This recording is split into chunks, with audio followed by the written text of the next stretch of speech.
Hey everybody, it's Christine Ernst, the Fat Ass Cancer Bitch, coming to you from the Cozy Writing Cottage here in Sandwich, Massachusetts. It is Saturday, September 7th, which means we have a new hot priest.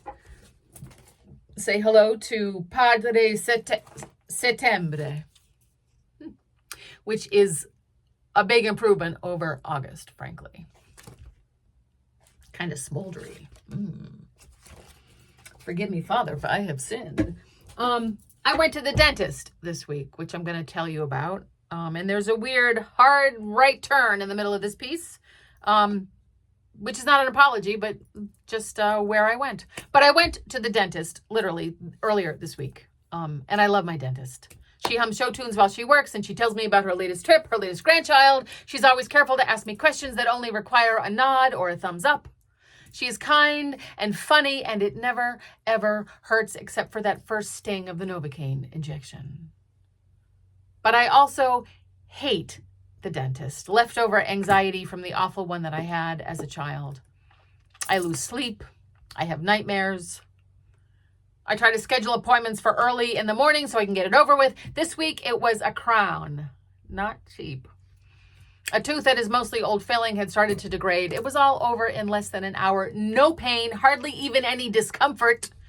But I almost fainted when I stood to go. So keyed up and taut and thrumming with the dread of waiting for the zinging jolt of pain that never came. I got out to the car. I won't even mention the bill. And I cried like a little kid. What a weird response, right? And it wasn't relief even. I have to go back next month for the permanent crown to be installed.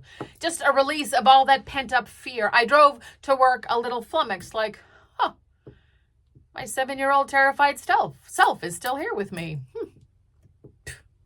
So, of course, I stopped and got her a pumpkin spice coffee with cream and sugar and some munchkins.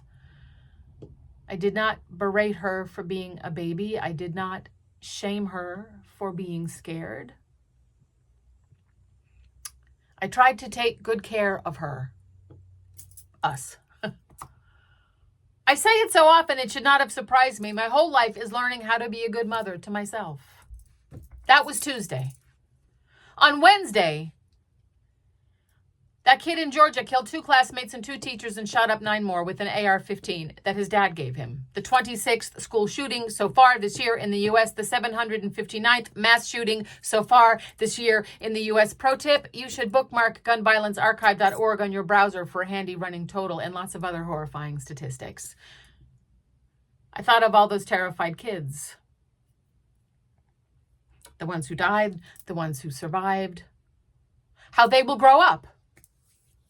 How they will learn to parent themselves. Or not. What terror are they internalizing, hauling around with them for the rest of their lives? I drove home Wednesday night listening to NPR. What was once outrage and disbelief is now familiar and predictable, a canned script. How will the lockdown generation turn out? On Thursday morning, I had the passenger window roll down as I turned the corner, apple core in my hand. Oh, apple core in my hand. This is usually the highlight of my ride to work. I fling my apple core, my banana peel, my peach pit, occasionally half a cheese stick or a pizza crust onto a beautifully manicured front lawn covered with Trump signs off of Race Lane on the way to Route 6. Perhaps you know it too. 3 big white SUVs in the oyster shell driveway, white salt box cedar shake roof, pull out back that you can glimpse beyond the hedge, that one.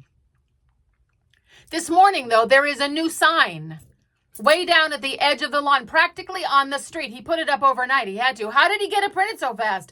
Gun owners for Trump.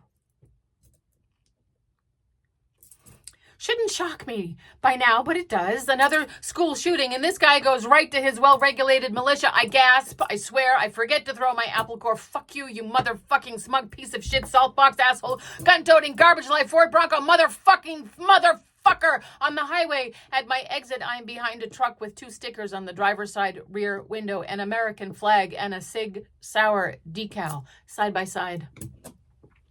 Sig Sauer is a popular gun manufacturer that specializes in the AR-15, a favorite of mass shooters everywhere. The decal is more than brand loyalty. It signifies a not-so-secret club, the sick ideology of American bloodlust.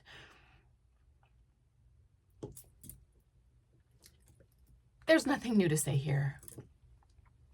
No insight to discover. No revelation. I want to ask that guy off of Race Lane, that other guy in that truck, what are you afraid of?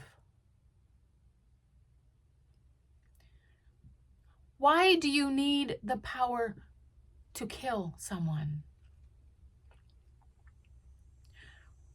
What happened to you as a kid that makes you so afraid now? I want to ask that shooter in Georgia, that miserable, unhappy, frightened, fucked up kid, his father. I want to ask his father, what made you so afraid that you would give your kid an AR-15?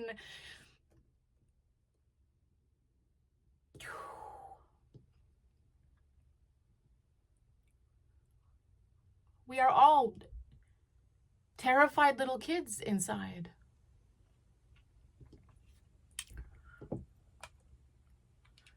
How do we all get so wounded?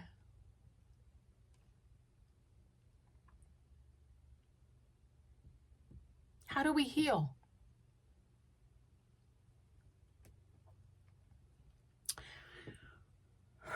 I wish I knew the answer to that. You know, I believe mistakenly that there is a bumper sticker in my head, like a five-word bumper sticker buried in my brain. A few words that I can magically string together that will heal the world.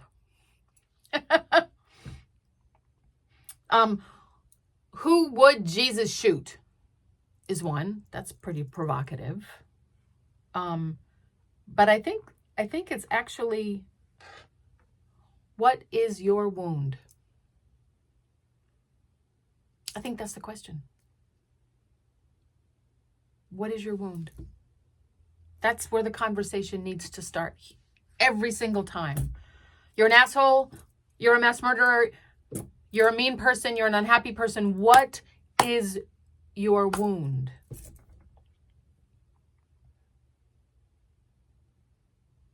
I don't think that's ever going to be a popular bumper sticker, but I think it is the question that every evolving human needs to ask themselves and the people around them. I don't know how to start that dialogue. Go to that house off of Race Lane. Hey man, I hate your signs. What's your wound? It'd probably shoot me. Gun owner, proud gun owner for Trump. Oh, so that's I don't normally get so heavy or veer toward the political just because I think it's obvious. I'm just trying to make a change in my village, aren't we all? It's a lovely day today, wherever you are. You are beloved. Maybe that's what people forget, and that they can come as they are.